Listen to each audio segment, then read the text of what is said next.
From the site of Noah's Ark to the depths of the Red Sea, the grandeur of Mount Sinai and the ash ruins of Sodom and Gomorrah, these and other new surprising discoveries are brought to life in this series by international explorer, archaeologist and author Jonathan Gray.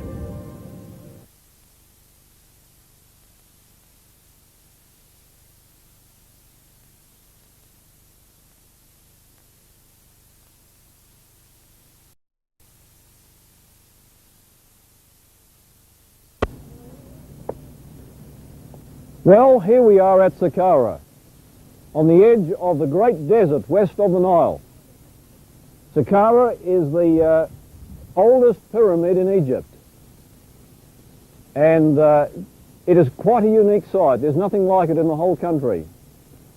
As a matter of fact, the administrative complex that we've come to see here today includes great holes in the ground which we believe to be storage bins from a biblical event, the time of Joseph, when there was a 7-year famine preceded by 7 years of plenty. And today we're here to show you some of the remains which are quite astonishing in relation to an event which we believe is very highly biblical.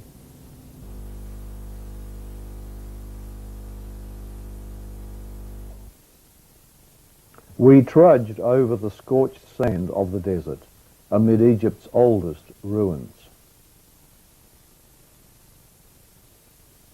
Through the friendly influence of Dr. Ali Hassan, Egyptian Director of Antiquities, my wife Josephine and I were now to descend into tunnels far beneath the earth. We had first to break wax seals on 2 doors. Soon we were in ancient chambers 110 feet under the desert. The walls were lined with shimmering blue tiles. Sadly, salt crystals have begun to invade the ancient walls. Salt was attacking many of the old stone monuments of Egypt, and this tunnel system was not escaping that destruction. We wondered, who used these tunnels 4,000 years ago? Why were they constructed? Egypt boasts a glorious past. Some 900 miles upstream from the mouth of the Nile sits Abu Simbel.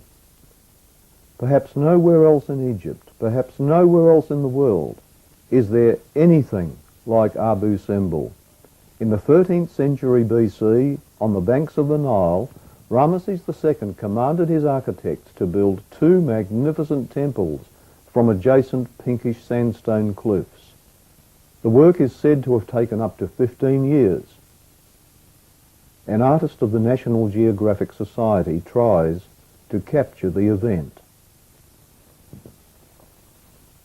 In one cliff, Ramesses carved out a jewel-like temple dedicated to his beautiful wife, Nefertari. In another cliff, just 100 steps distant, workmen smoothed away the surface to a height of 110 feet and there carved 4 colossal 67-foot figures, all seated, all alike, of Ramesses himself. Each would weigh 1,200 tons. Tunnelling 200 feet inside the cliff, the builders then hollowed out great halls. Chamber after chamber they adorned with carvings of great beauty. Here the ideals of Egyptian sculpture, grandeur and solemnity are carried to perfection. One may imagine the pomp that attended the dedication of this temple. The beat of drums, the blast of trumpets, and the clanging of other musical instruments as the monarch and his queen led the procession, followed by the priest. Right. For a while after Ramesses' death, the priests continued to maintain the temples. But by 1000 BC, Lower Nubia had begun to fade from the pages of history, and the sands of the western desert started to invade the great temple. Abu Simbel had obviously been forgotten by classical times, else it would surely have been listed as one of the seven wonders of the world. In 668 BC, two Greek mercenaries climbed the sandhills to carve their names on the statues. In 1813, 2,500 years later, Swiss traveller John Burckhardt travelled far up the Nile and stumbled upon this remote spot.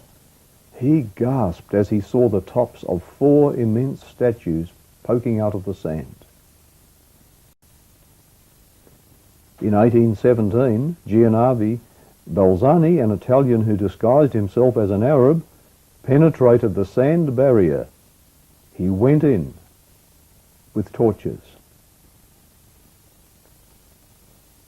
Eventually, much of the sand was cleared away from the front, outside. In the 1870s, Amelia Edwards visited and wrote about her visit. Inside is a dim chamber where two lines of towering figures of the pharaoh as Osiris confront one another across a central aisle. Still deeper and much darker is the inner shrine where the king sits side by side with the supreme gods, Ammon, Horus and Ptah. At any time, Abu Simbel is an awesome sight, but at the moment of dawn, it is incredible. When the rising sun tops the mountains across the river and flashes full on the facade, the figure of the sun god seems animated by the sudden light, as though to step forward to greet the morning. First rays briefly shine through the entry, penetrating the darkness to strike the four gloomy deities 180 feet within the bowels of the mountain. Ramesses is one famous name from ancient Egypt. Another is Tutankhamun, who was buried in a $6 million coffin. However, Tutankhamun is famous for the reason that his was the only unspoilt grave found in our time. While other tombs had been robbed long ago, Tutankhamun's tomb was hidden by rubble. It was discovered in 1922. Despite the unbelievable wealth found stored in his tomb, Tutankhamun was really a comparatively minor personage in ancient Egyptian history. However, in the Third Dynasty, there does appear a most incredible individual in the ancient records, a man called Imhotep.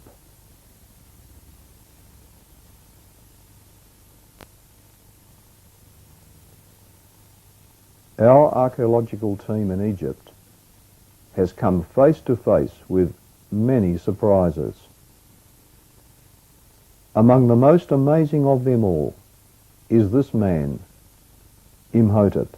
The story of Imhotep uncannily parallels the story of the biblical Joseph. Of course, scholars have claimed that there is no evidence that the biblical stories actually occurred, that there is no evidence that the ancestors of the Jews ever lived in Egypt, or that Joseph ever lived.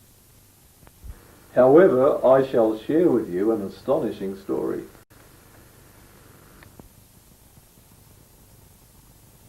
I have called it In a Coffin in Egypt.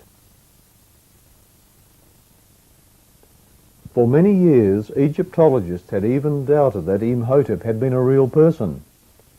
They found it difficult to believe the various accomplishments credited to him.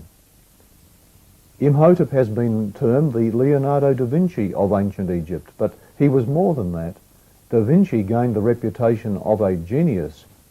Imhotep was eventually elevated to the status of a god.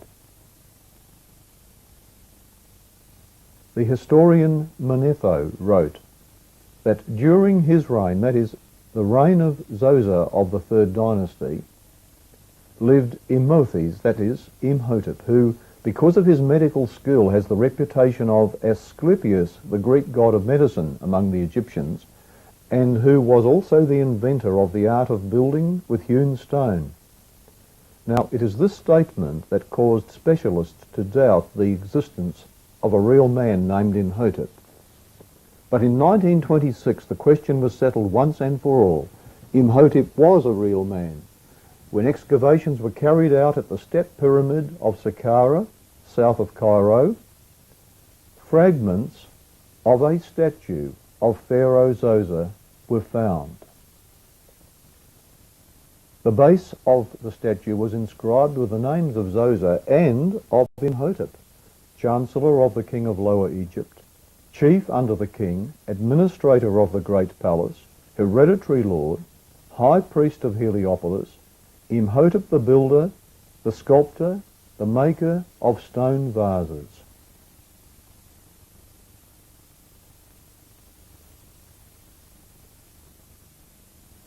Is this an echo of the biblical Joseph? Notice how the Bible describes his high rank under the Pharaoh.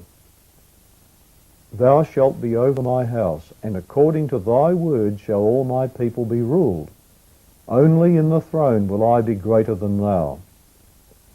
And he made him to ride in the second chariot which he had. And they cried before him, Bow the knee. And he made him ruler over all the land of Egypt. And Pharaoh said unto Joseph, I am Pharaoh, and without thee shall no man lift up his hand or foot in all the land of Egypt. It sounds as if Joseph was the first person ever given such an honour by a Pharaoh.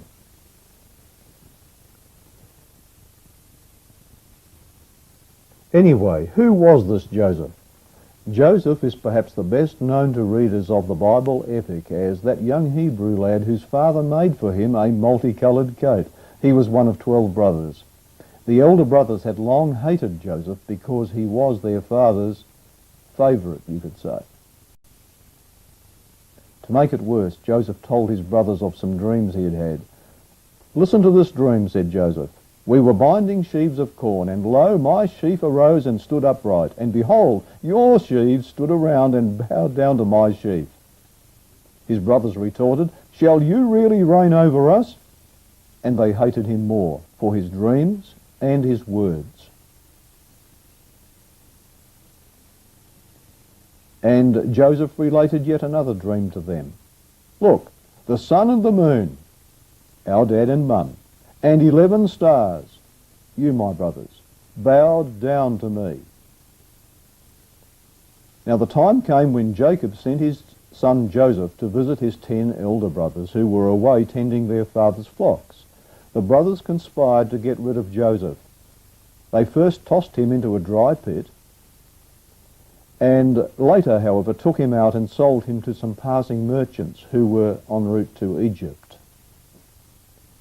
The brothers then dipped Joseph's coat in animal blood and reported to the old father that his son must have been killed by a wild animal.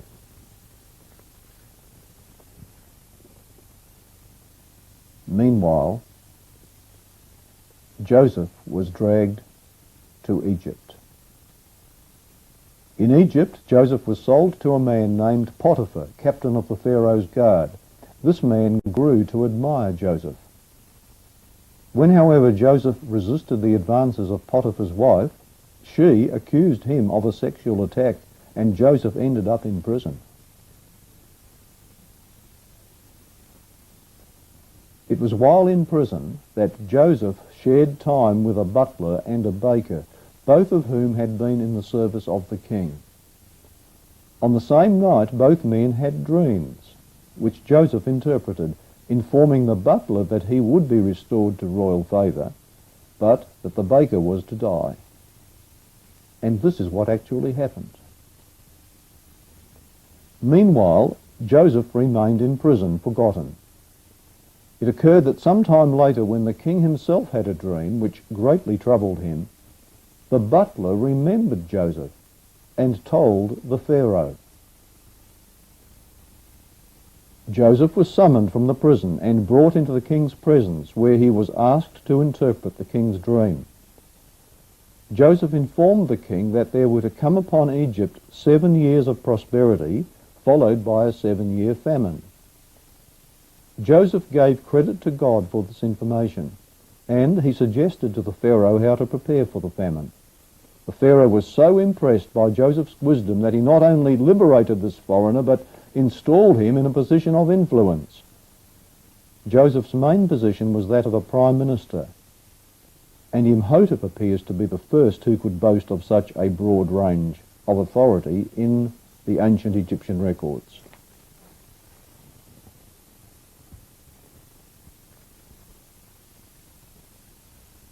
There are records of many, many viziers throughout Egyptian history, but the first evidence which connects Imhotep with Joseph is an amazing inscription found carved on a large rock on the island of Sehel, just below the first cataract of the Nile River. The inscription claims to be a copy of a document written by Zoser in the 18th year of his reign, this copy being written over 1,000 years after the events it claims to be relating. It goes on to tell of a 7-year famine and 7 years of plenty. And here we have an inscription which tells a story of Pharaoh Zoser asking his vizier Imhotep to help him with the problem of a 7-year famine. Imhotep tells him he must consult the god because the answer is not in him. Then the Pharaoh dreams a dream which foretells the event. Next follow 7 years of plenty, which is reversed from the biblical account. The Pharaoh levies a tax on all of the population except the priesthood. Now all of the components of the biblical account are present in this inscription except that the story has been Egyptianized to fit their religious beliefs. In the early 1980s, my friend Ron Wyatt was shown the tombs of 2 officials from the reign of the Pharaoh Zoser, and the inscriptions of the officials both state that they collected grain for a 7-year famine. But by the mid-80s, both of these tombs were closed.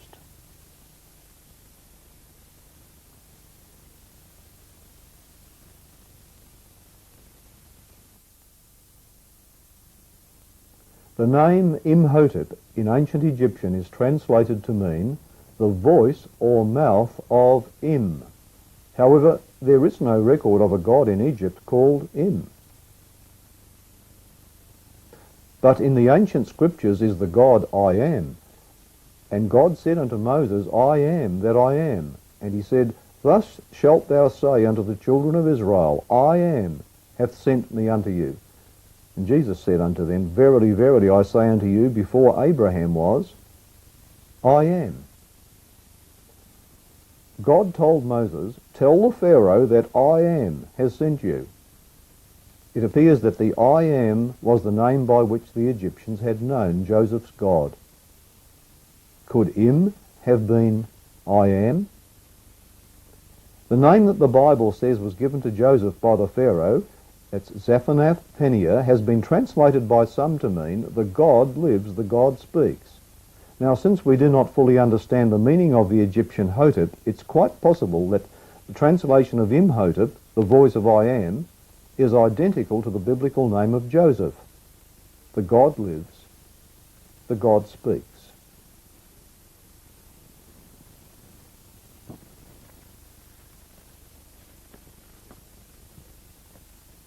Imhotep is the earliest physician whose historical records survive. And although Joseph isn't mentioned as being a physician, the Bible does give one very important clue to this. And Joseph commanded his servants, the physicians, to embalm his father, and they embalmed Israel. Now here the physicians are specifically stated to be under Joseph. But later, when Imhotep became established as the god of healing, it is the manner in which he healed that ties him directly to Joseph. Ancient Greek writings mention a great sanctuary at Memphis where people came from everywhere to seek cures from Imhotep. They would pray to him, make offerings, and then spend the night in this sanctuary, which was a sort of Lourdes of ancient Egypt.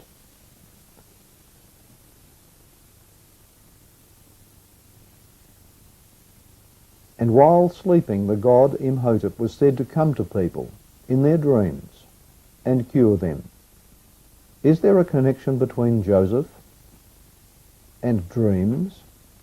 Remember, it was Joseph's dream about him and his brothers binding sheaves that was one of the causes of their great jealousy of him, after he related to them that he had dreamt their sheep stood up and bowed to his. And his brethren said to him, "Shalt thou indeed reign over us? Or shalt thou indeed have dominion over us?" And they hated him yet the more for his dreams and for his words. "Come now, therefore," they said, "and let us slay him and cast him into some pit, and we will say, Some evil beast hath devoured him, and we shall see what will become of his dreams." In the records, Imhotep was associated with doing good by dreams. So was Joseph.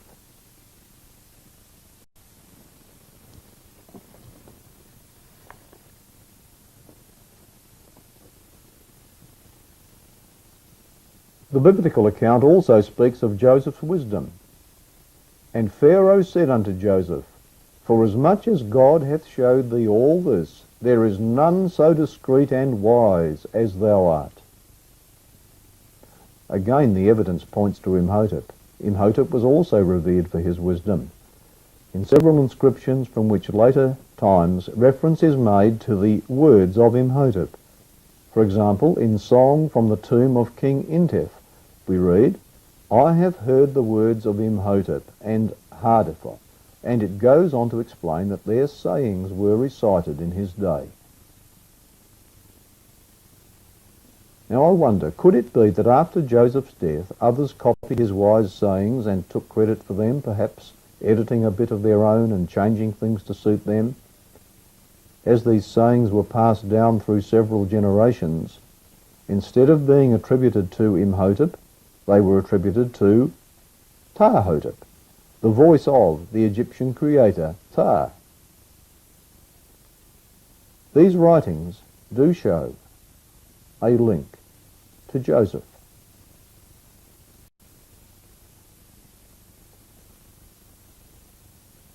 At the end of these Egyptian manuscripts, the writer states that he is near death, having lived 110 years, and that he received honours from the king exceeding those of his ancestors. In other words, he received the most honours ever given a man by a pharaoh. And he died at 110. Now notice the Bible concerning Joseph. And Joseph lived 110 years old.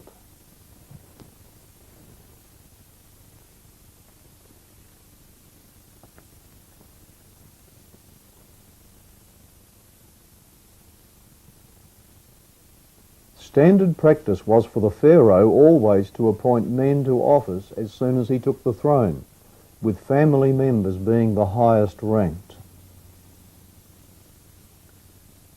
Imhotep was not Zoser's vizier earlier in his reign. In fact, no mention is made at all of Imhotep on Zoser's earlier monuments. The architect of Zoser's tomb, built at Beit Khalaf, which was probably undertaken soon after he became king, was not Imhotep. In this earlier tomb, which is similar to those of preceding dynasties, there are clay ceilings of jars which record Zoser's name, his mother's name, and the names of numerous other officials from his reign, but not Imhotep's, which indicates that Imhotep had not yet been appointed to this position. In some inscriptions, his titles indicate that he was not a member of the royal family, but a self-made man. All available information about Imhotep continues to point to his identification with Joseph.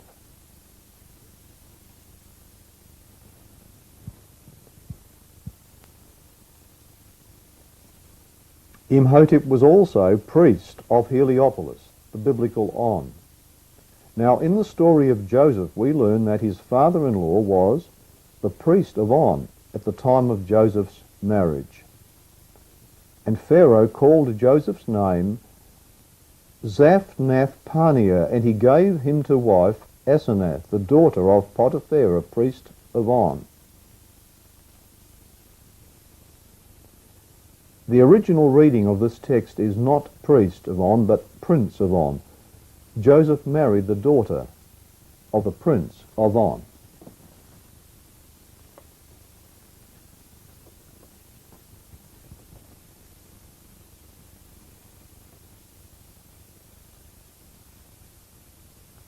The town of Medinet El Fayum, 80 miles, 128 kilometres, south of Cairo, in the middle of the fertile Fayum oasis, is extolled as the Venice of Egypt. In its lush gardens grow oranges, mandarins, peaches, olives, pomegranates, and grapes. Fayum owes these delicious fruits to the artificial canal, over 200 miles, that's 320 kilometres long, which brings in Nile water and turns this region, otherwise desert, into a paradise. This canal ran parallel to the Nile, northward, to permit the floodwaters of the Nile to flow into a natural basin. When the flood state was past, the impounded waters could be returned to the Nile by means of a second, shorter canal. Examination of the remnants of this system indicates that it could well have doubled the tillable soil of the Nile Valley through which it passed. The ancient canal is called by the Fellahin, that's the farmers, Bar Yusuf, Joseph's Canal. It is known by this name throughout Egypt. It is so named on the modern maps. The farmers say that it was the Joseph of the Bible, Pharaoh's Grand Vizier, who planned it.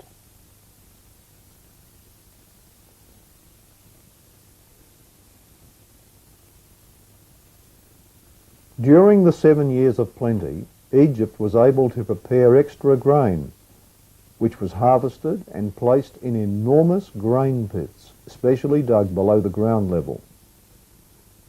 Later, during the 7-year famine, food seekers converged on Egypt to purchase supplies.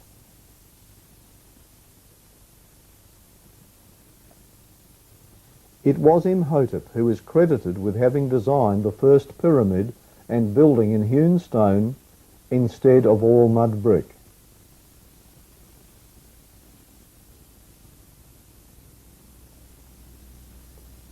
If we look closely at ancient Egypt in its history, we can see evidence that it was during the time of Zoser that Egypt became a truly great nation. After all, it had gathered the wealth of all the surrounding nations by selling them grain during the famine. And during the 7 years of plenty, the people, under Joseph's wise guidance, began to organise a great administrative centre which would handle the selling of the grain to all the surrounding nations. A large complex was built, which contained the future burial site of the pharaoh, but also included a walled-in centre which contained huge grain pits.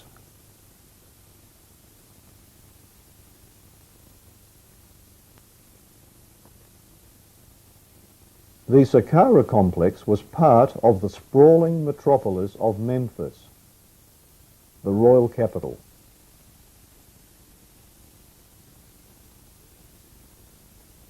It contained what is today termed the Step Pyramid.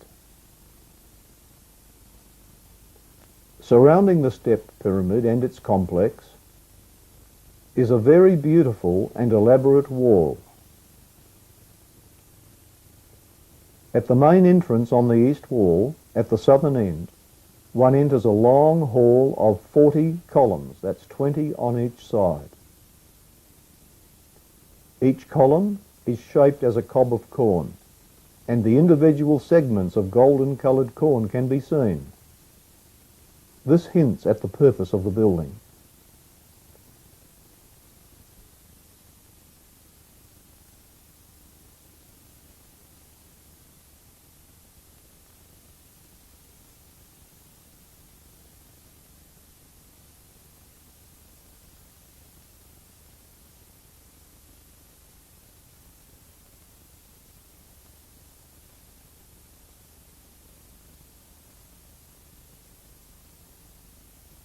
Each column is connected to the main wall by a perpendicular wall, forming small rooms between each column.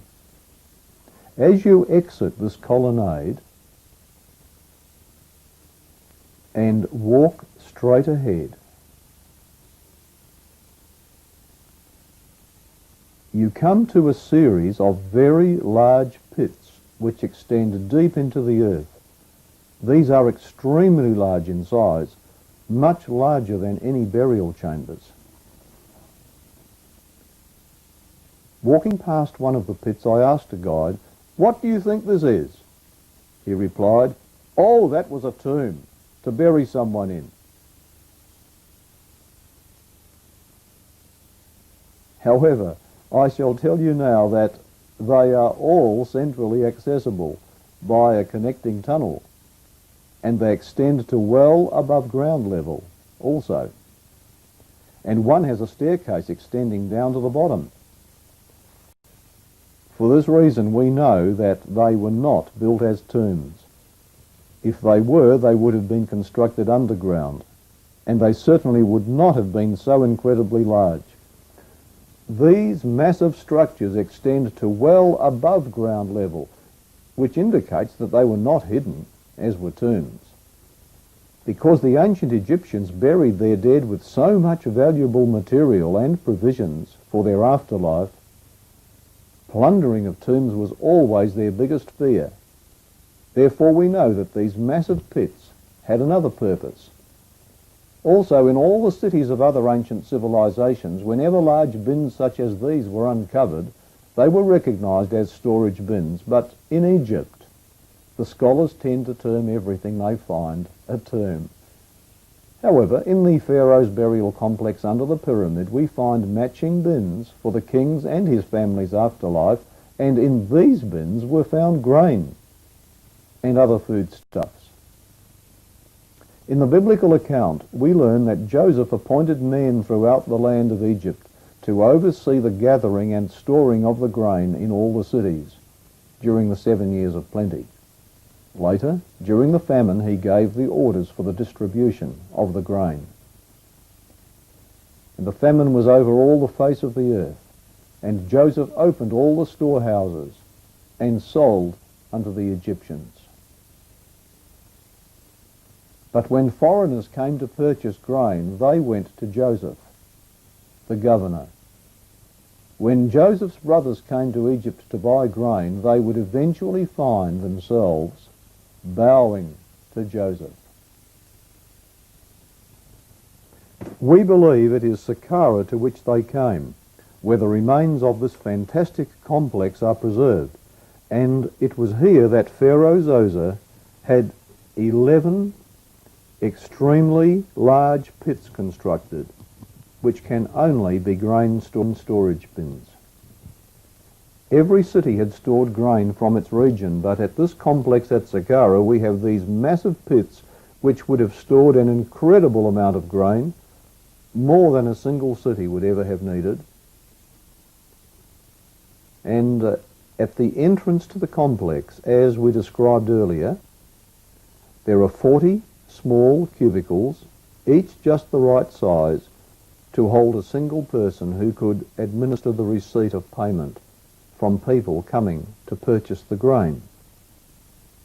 They would then have received their bags of grain.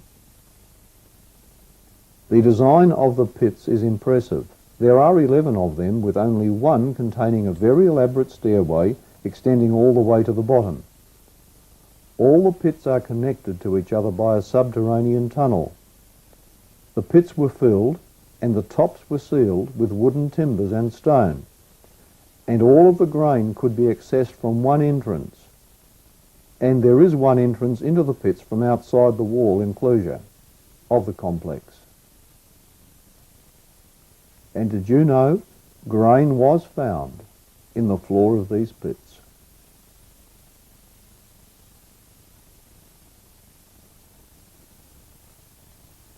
The complex at Saqqara is unique. Nothing like it has ever been found. A great deal has been written about this complex, and most mention the uniqueness of it, something they cannot explain. I suggest to you that the circumstantial evidence fits the story of Joseph perfectly.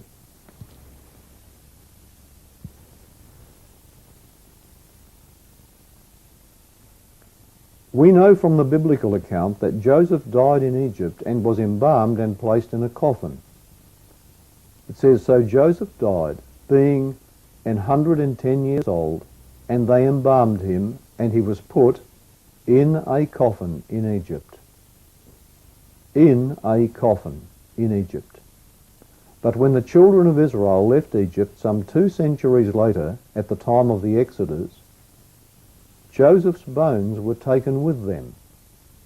And Moses took the bones of Joseph with him, for he, Joseph, had straitly sworn to the children of Israel, saying, "God will surely visit you, and ye shall carry up my bones away hence with you."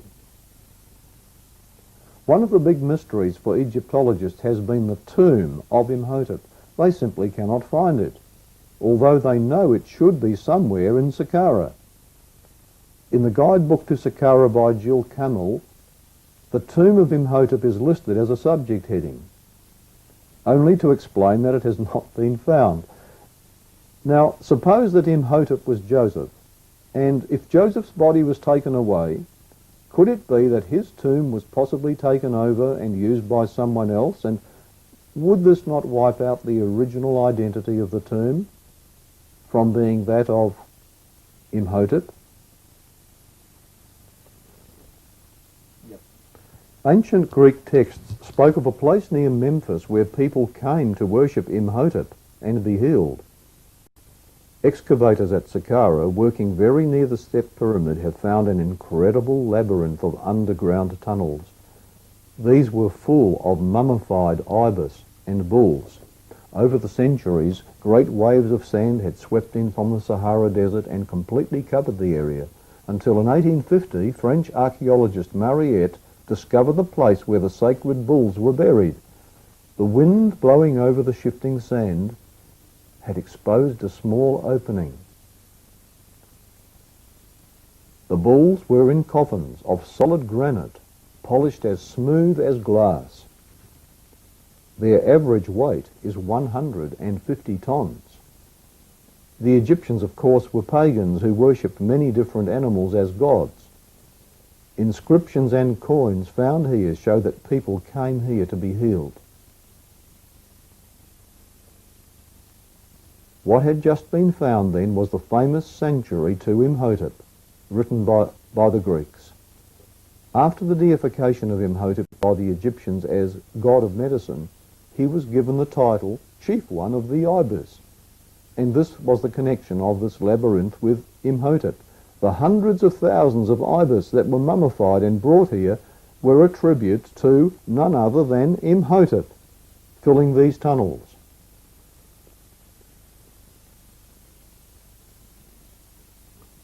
These galleries, it was later found, were connected to a pit, and the pit extended down to a funerary chamber which contained an empty coffin. The chamber belonged to a large mastaba tomb.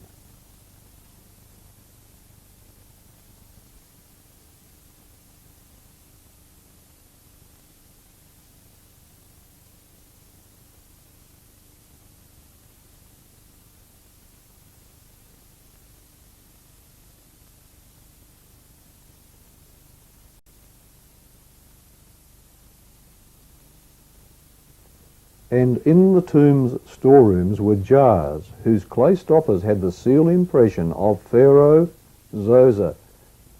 Well, here is absolute proof that this was the tomb of a very important person of Zoser's reign.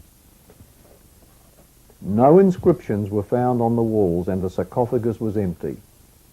But even more importantly, this mastaba is orientated to the north instead of to the east as the other pyramids are. This was an important tomb of someone from Zoser's time, but the sarcophagus was empty. And it had titles applicable to Joseph, on it. There was even found an inscription by an anonymous Greek who came here telling how he was cured, and it was through a dream. Once again, the evidence speaks loudly of a wonderful story from the Bible, the story of Joseph.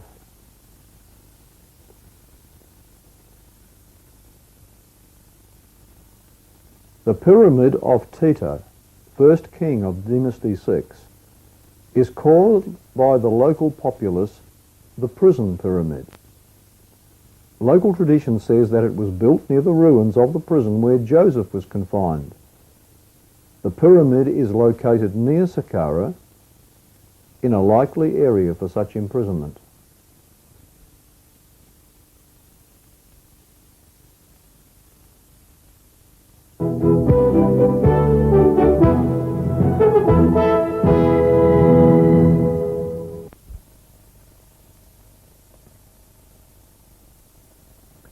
Joseph the dreamer saved Egypt by a prophecy which he claimed was from God. That prophecy was very specific. Did you know the Bible contains some 1,000 prophecies, some concerning Egypt, which reach thousands of years into the future, even to our day? Of course, we humans can be sure of nothing, even seconds ahead, isn't that right? Just ask any horse punter. You may have heard of the wealthy King Croesus, who went to visit the oracle of Delphi. He wanted to know whether he should fight the Persians. The wise oracle told him that, by crossing the river Halys, Croesus will destroy a mighty power. Well, Croesus took this as a prophecy that he would destroy the great Persian army. So he went into battle, but he was defeated. Yes, he did destroy a mighty power, his own. Whichever way the battle went, the augury would be true. Human prophecy, I've found, is much like that. But here is something different. The Bible writers throw out a challenge to us. They have written, if you want to know whether the Bible came out of the fertile minds of men, or whether it was dictated to man by God, there is an acid test you can apply. That test is biblical prophecy. Biblical prophecy is as far from human prediction as midday is from midnight. You see, Bible prophecies are specific. So that you will know I am God comes the challenge. I'm going to give you the game plan of history before it happens. You test it. And then he proceeds to give us 1,000 or more predictive prophecies, dealing not merely with broad general outlines, but often with minute details. Centuries pass. Suddenly events start happening, and a great variety of predictions, highly improbable when given, are progressively fulfilled. We all know that no man can predict world history. We can only guess. So when we find a series of predictions, and they do take place precisely as foretold, could this be proof of a non-human source of information? I suggest to you that prophecy establishes the fact of a divine intellect behind the Bible. It establishes the fact of God.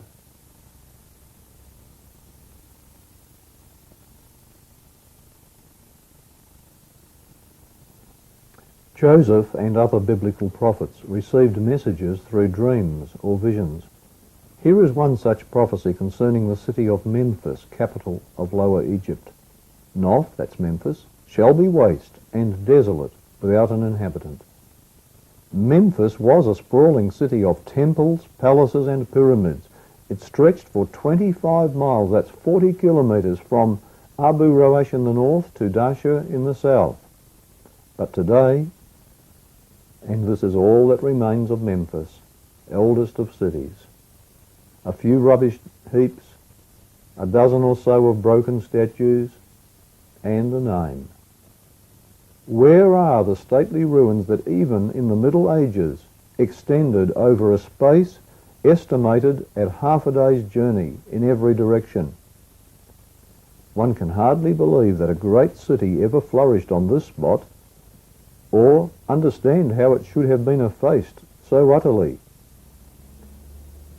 so completely destroyed was the city that its site was long a subject of dispute.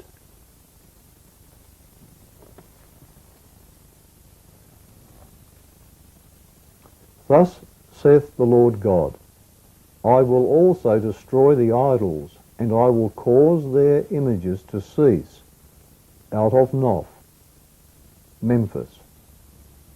Now Memphis was known as the great temple city of Egypt.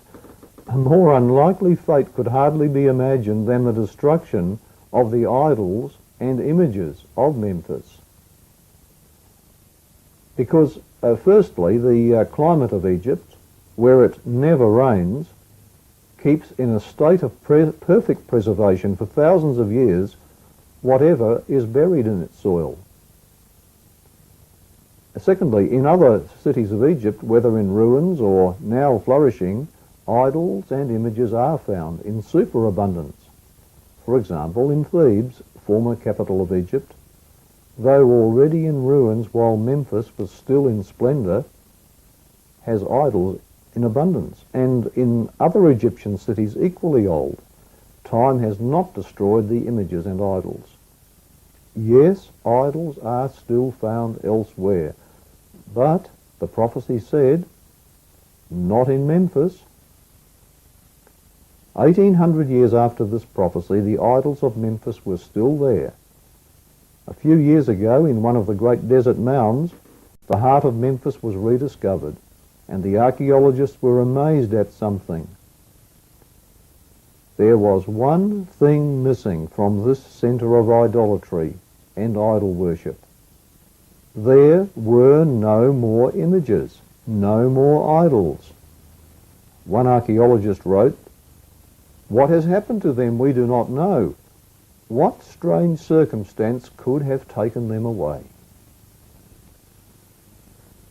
As one walks over miles of scorched sand where Memphis once proudly stood, it is obvious that every word of that Bible prediction has come true. Now here is another prophecy, this time concerning Thebes.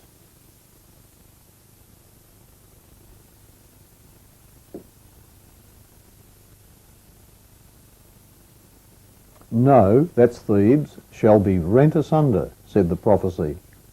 I will cut off the multitude of Thebes. In 525 BC, Cambyses the Persian attacked and burnt Thebes, but it was rebuilt. The second blow was struck by the grandfather of Cleopatra, but the city was so strong it held out against his army for 3 years. Then, as was prophesied, the multitude were cut off and never returned. Now the prophecy did not say that Thebes would disappear, but that it would be broken up. Here today are seen the most remarkable ruins. Its temples and palaces are broken up. But more than that, Thebes itself is rent asunder into 9 hamlets. 2 of these are the famous Karnak and Luxor. In Karnak, the temple of Amun, as it stands today, is over 1/5 of a mile long. The entire Notre Dame Cathedral in Paris could fit within one of its halls. Yes, true to the prophecy, Thebes still exists, but in a broken-up condition, just as the prophet said it would. Another prophecy speaks of the papyrus plant. Said Isaiah, the reeds and flags shall wither, the paper reeds by the brooks shall wither, be driven away, and be no more. The Egyptians are said to be the first of all people to manufacture and use writing paper made from a reed which grew in abundance along the marshes of the Nile. From papyrus comes the word paper. It was used for writing materials, as well as for the wrappings of mummies. This reed is the Papyrus Antiquorum. It was also known as bulrushes. The ark in which the baby Moses was hid was made of this. In Egypt, ships made of papyrus reeds woven and lashed together plied the Nile. The fan-shaped head of papyrus appeared in Egyptian design as a symbol of Lower Egypt. It was while the papyrus reeds were still growing luxuriantly along the Nile Delta that this significant Bible prophecy was addressed to Egypt.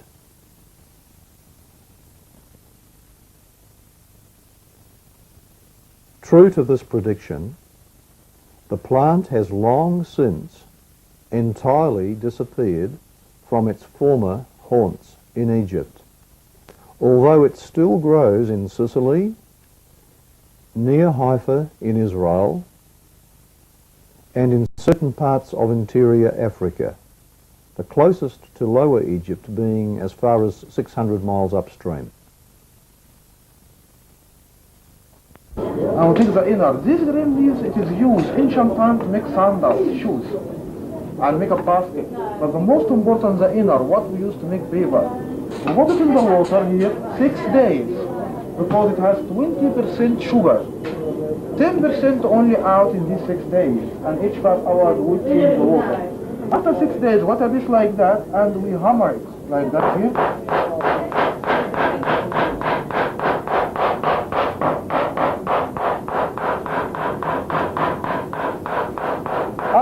After we hammer it, we roll it to make it a flat and smooth, like that, and squeeze the water.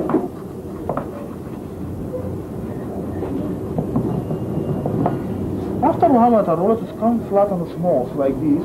Because the other piece we do the same way, and I put it different direction, this side and this side like a weave, up, down, up, down. Let's see. After that, we put it under press, 6 days more under press. Like that here. It starts to stick together, no glue. Why is sticking together? Because the 10% is sugar. That's why we leave it, like a glue. So, after 12 days, 6 days in the water, 6 days under the press, we got a piece of paper like that. If you see the structure here, see the weaving here? After 12 days. After we give it to Academy of Art in Cairo, take it and move to original places like museum, temples, tombs, and the paint was so exactly from original. By stone color like lapis lazuli, turquoise, onyx, make a powder of natural stone and use with it, and the gold come from eating karat gold painting. This is the light, this is the gold how it look like. See here?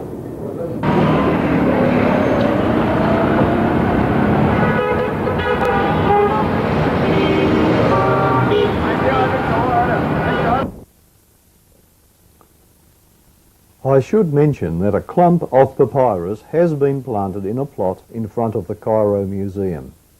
A museum piece, but it is no longer growing wild throughout Egypt.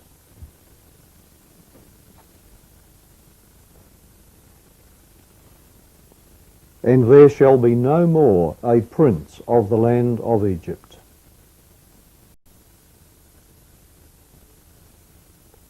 When recorded, this prophecy seemed a wild and absurd statement. Egypt was a mighty nation. She had a line of kings such as no other nation of the world had ever possessed, and it seemed as though this would last forever. Even today, Egypt has had a longer line of kings than any other country under heaven. Yet, since 400 BC, that's for 2,400 years, none of Egypt's kings has been an Egyptian. The land of the pharaohs has been ruled by foreign overlords, Persians, then Greeks, Romans, Saracens, Turks, and then more, the French, British, and Arabs. Well, you ask, what about King Farouk, who ruled as the last king of Egypt until World War II? Yes, Farouk was the last of the line of princes, but did you know he was not an Egyptian, but Albanian? Naguib, the man who led the revolt to depose Farouk, he was not an Egyptian, but Sudanese. Presidents Nasser, Mubarak, Sadat, and so on, none of them have been Egyptian, but of Arab descent. Never in world history has any nation been subject to foreign governments and foreign rule so long as Egypt has been. One is reminded of the prophecy, I will make the land desolate and all that is therein, by the hand of strangers. I, the Lord, have spoken it.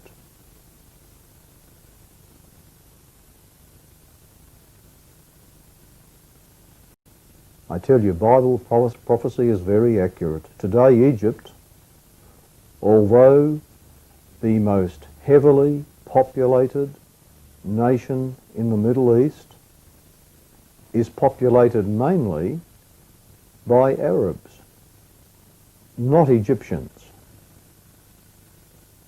According to Encyclopaedia Britannica, the Copts in Egypt, not the Arabs, are the racial representatives of the ancient Egyptians. The Copts have undoubtedly preserved the race of the Egyptians as it existed at the time of the Arab conquest in remarkable purity. The Copts are direct descendants from the ancient Egyptians. The Coptic language is, at base, ancient Egyptian. Many of the nouns and verbs found in the hieroglyphic texts remain unchanged in the Coptics. You'll notice God said he would diminish the Egyptians, not the Arabs who later invaded the country. There are 7 times fewer Egyptians today than when this curse was pronounced. Only 1 out of every 24 inhabitants of Egypt is a true Egyptian. The rest are Arabs. In their own country, the descendants of the ancient Egyptians are outnumbered 23 to 1 by Arab foreigners who have come in and taken over the country. Egypt, unlike other kingdoms of the Middle East, is not predicted to be destroyed and obliterated, but will suffer continual baseness and decline. While prophecy, in speaking of other kingdoms of the Middle East, predicted their destruction and obliteration, of Egypt it is predicted that she will remain but decline.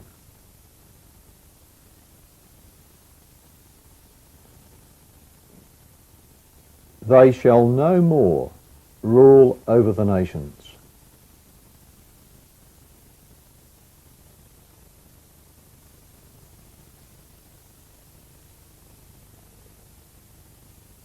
It shall be the basest, that is, the lowliest of the kingdoms.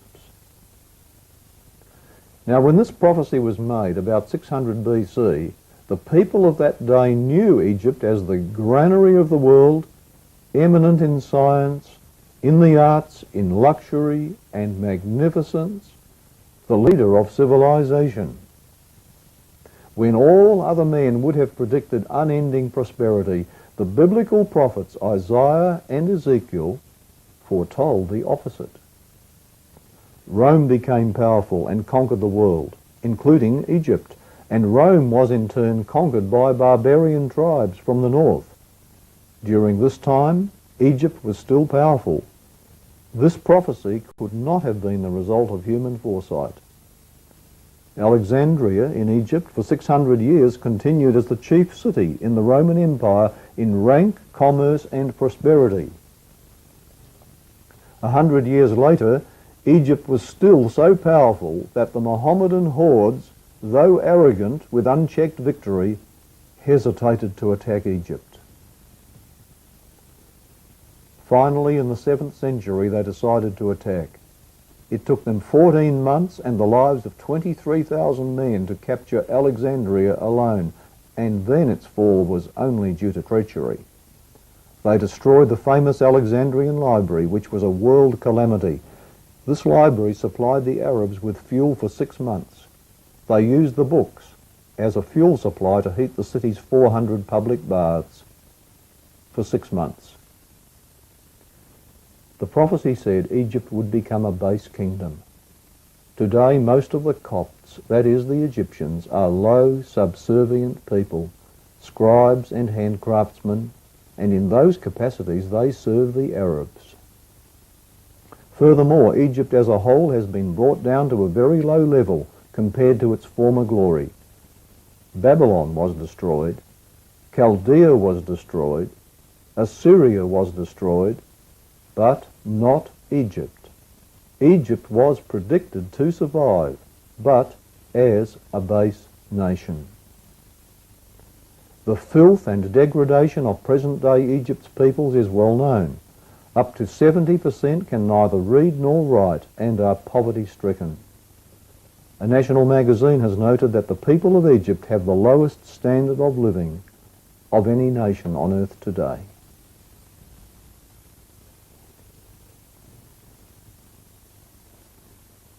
Here is yet another prophecy. Her cities shall be in the midst of the cities that are wasted. Cairo and Egypt's other cities today are surrounded by wasted ruins. They are in the midst of them, just as the Bible said they would be.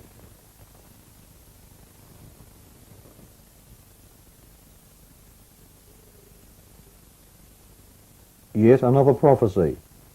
And the land of Judah shall be a terror unto Egypt. In recent times, Egypt became the vassal of several world powers, such as France and Britain. Then it fell under the influence of the Soviet Union, with whose weaponry it participated in several futile and destructive wars against Israel. However, the ancient prophet wrote, "The land of Judah shall be a terror unto Egypt." Well, the land of Judah did strike terror into the Egyptian army and would have conquered and occupied Egypt except for the intervention of the United Nations in both 1967 and 1973. The remains of burnt-out Egyptian tanks still litter portions of the desert east of the Suez Canal. The Egyptian soldiers fled from the Israelis on foot. Along the Suez Canal itself, one can still see the sand battlements raised up to prevent the Israelis advancing any closer to Cairo. These prophecies have been fulfilled point by point. The scripture, evidently, cannot be broken. I believe, not because of some blind faith in an antiquated book, but because I have seen overwhelming evidence with my own two eyes.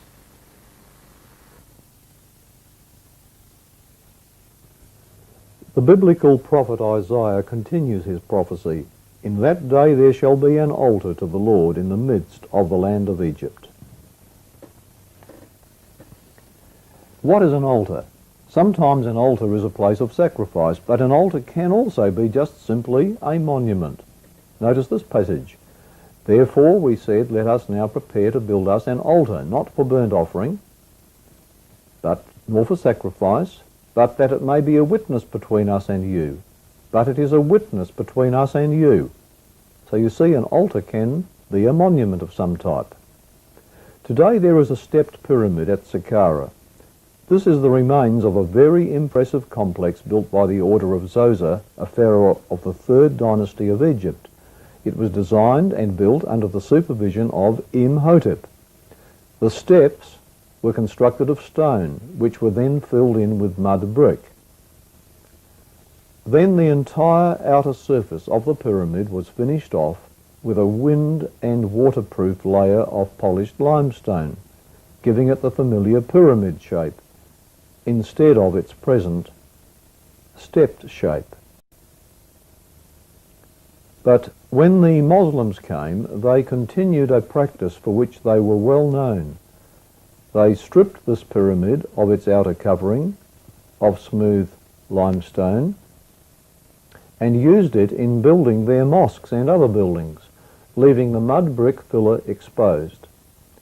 Because mud brick is extremely vulnerable to long-term wind and weather, this filler in time disintegrated and was dug through and tossed aside while pillagers searched for treasure.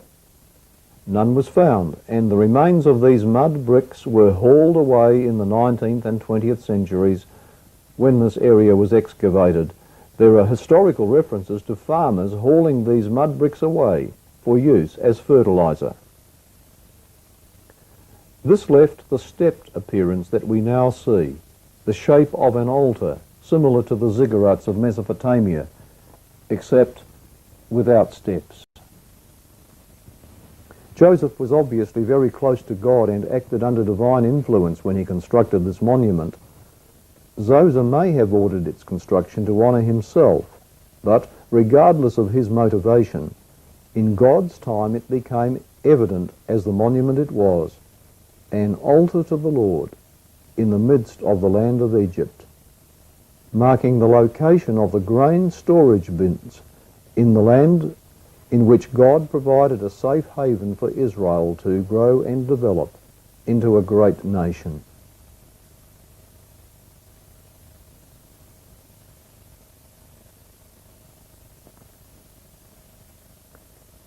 Now note the rest of the prophecy. In that day shall there be a pillar at the border of the land of Egypt, a pillar to the Lord. So where was the pillar? At the border. King Solomon erected inscribed pillars on each side of the Red Sea crossing and built a shrine at the foot of Mount Sinai in Arabia. This was done in the 10th century BC. Ron Wyatt found them in 1978 and 1984. The pillar on the Egyptian side of the crossing site had fallen into the water when Ron found it in 1978, during the time Israel had control of the Sinai. Ron showed this to the Israeli military and they re-erected it in concrete very near where it was found, which would be exactly at the border thereof, of the land of Egypt, for the Sinai Peninsula soon reverted back to Egypt.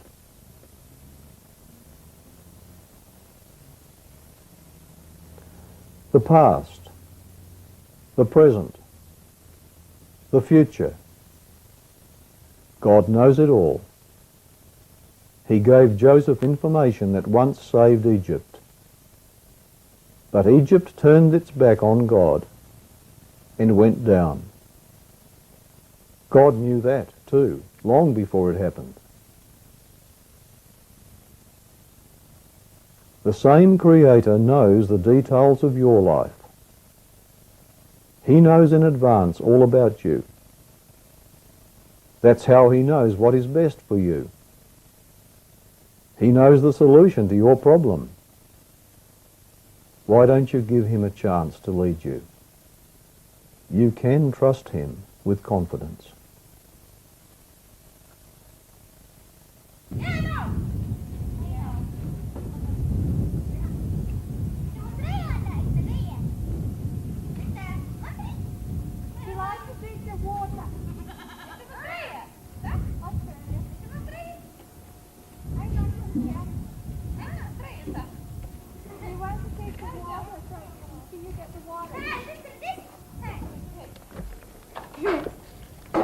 Is that good water? Is it good water? No English, no English. Arabic bas. Okay. Let's speak English.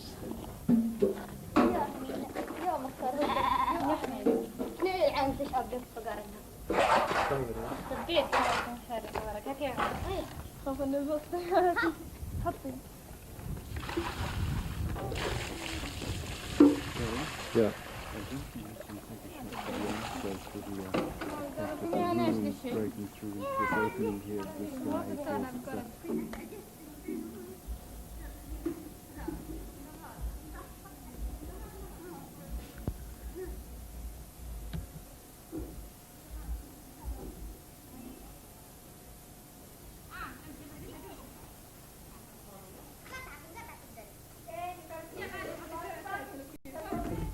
Beautiful, Dave. She's going in to get her bucket.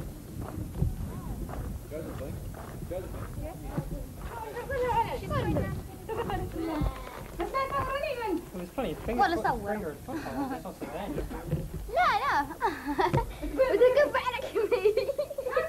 بدي أكف عليك كمي. يا أحمد. يا أحمد.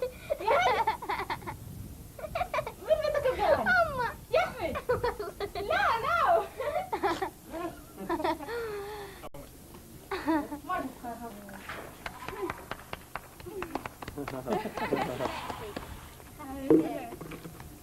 Beautiful. صدق هذا بميكروفونه هنا. عمرو طلع برا كنت بدي اجيب مهرب. طش ايه؟ طش على دمك. طش وين؟ ما طش. ما طش.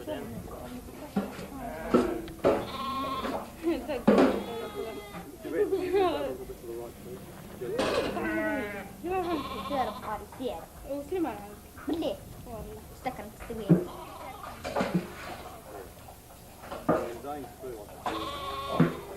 بصور فدل وياها. Yeah, isn't that beautiful? Beautiful, isn't it? Lovely sight. Thank you. مع السلامة. Bye.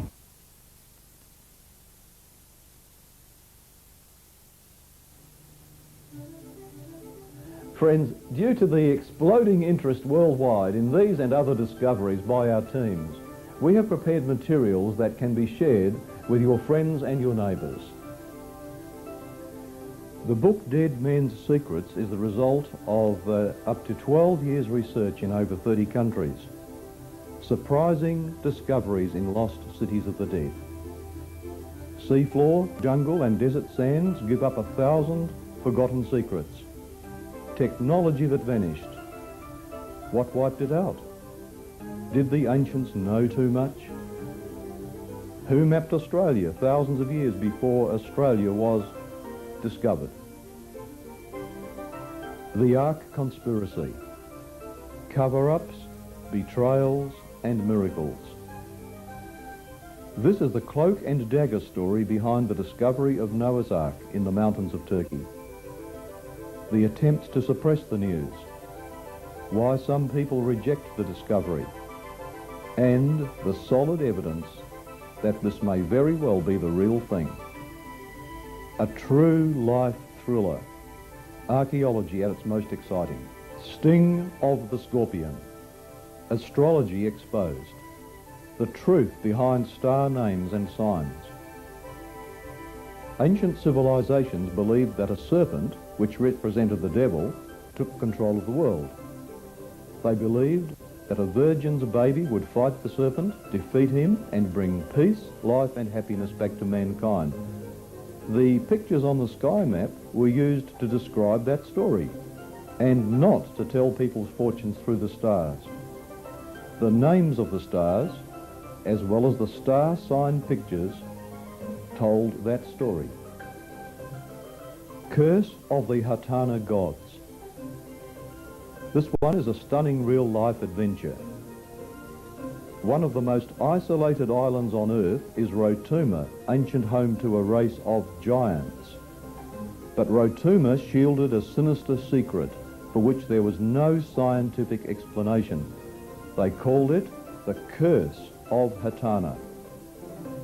The evidence for the ancient giants and the incredible story of a face-to-face encounter with the curse is the story of this book. Sinai's Exciting Secrets. This is a compilation of information concerning the existence and discovery of the true Mount Sinai in Arabia. Do you believe in miracles? Then catch the spy story that's in this book, which is probably one of the most exciting stories of the 20th century. It's in a spiral-bound format with information from quite a number of sources and recent developments that have been taking place in the country as a result of the discovery. Every 3 months we produce a regular newsletter which goes worldwide into many countries. This deals with the recent developments and new materials which are continually being produced by our team, plus other significant archaeological finds around the world, and news of other important world developments relating to the coming New World Order. If I had to recommend any particular publication, this would be it. This is the one that keeps you up to date with what is happening. We also produce spiral-bound volumes of the previous issues, back issues of Update International Newsletter. We at the moment have two books, Back Issues Volume 1, which contains the first 10 issues of Update International, and Back Issues Volume number 2, which contains Update Issues 11 to 20. These cover all the discoveries in which myself, Jonathan Gray, and my associates are involved, with extra information as well as ancient giants, dinosaurs, mysteries of ancient South America, surprises in the Grand Canyon, Chinese pyramids, ancient Egyptians in Australia, lost technology, and much more. Scores of photos, maps and diagrams. And there's also an index in the second volume to all questions and topics found in both volumes. Now, among the videos which we have available are the series Surprising Discoveries numbers 1 and 2. The first video runs for 2 hours with 3 subjects. Part 1 has Noah's Ark been found, the Noah's Ark story. Part 2, Lost Secrets of the Ancients, ancient technology. And Part 3, Into the Forbidden Valley, trip to Noah's gravesite. Surprising Discoveries number 2 runs for 2.5 hours. Part 1 contains the lost cities of Sodom and Gomorrah, Dead Sea sites. Part 2, In Search of Pharaoh's Lost Army, the Red Sea Crossing. And Part 3, Smuggled Out of the Desert, the real Mount Sinai story with live footage. And finally, on the Ark of the Covenant subject, we have a book of 600 pages which deals with the subject of this video but goes even further. When Jonathan Gray set out to prove an amateur archaeologist's claims, he never counted on being targeted for murder or facing political pressure to keep a major discovery underground. Fast-moving, spellbinding, well-documented, this book reveals forgotten voyages, secret tunnels and acts of intrigue. The CD is for computers with Macintosh and Windows. It reports on the Ark of the Covenant but goes even further, with Noah's Ark, Sodom and Gomorrah, the Red Sea crossing and the Mount Sinai discoveries. In this CD there are up to 8 hours of interactive viewing, including 1 hour of exclusive new video footage. And it provides on the internet an international online conference for discussion and debate.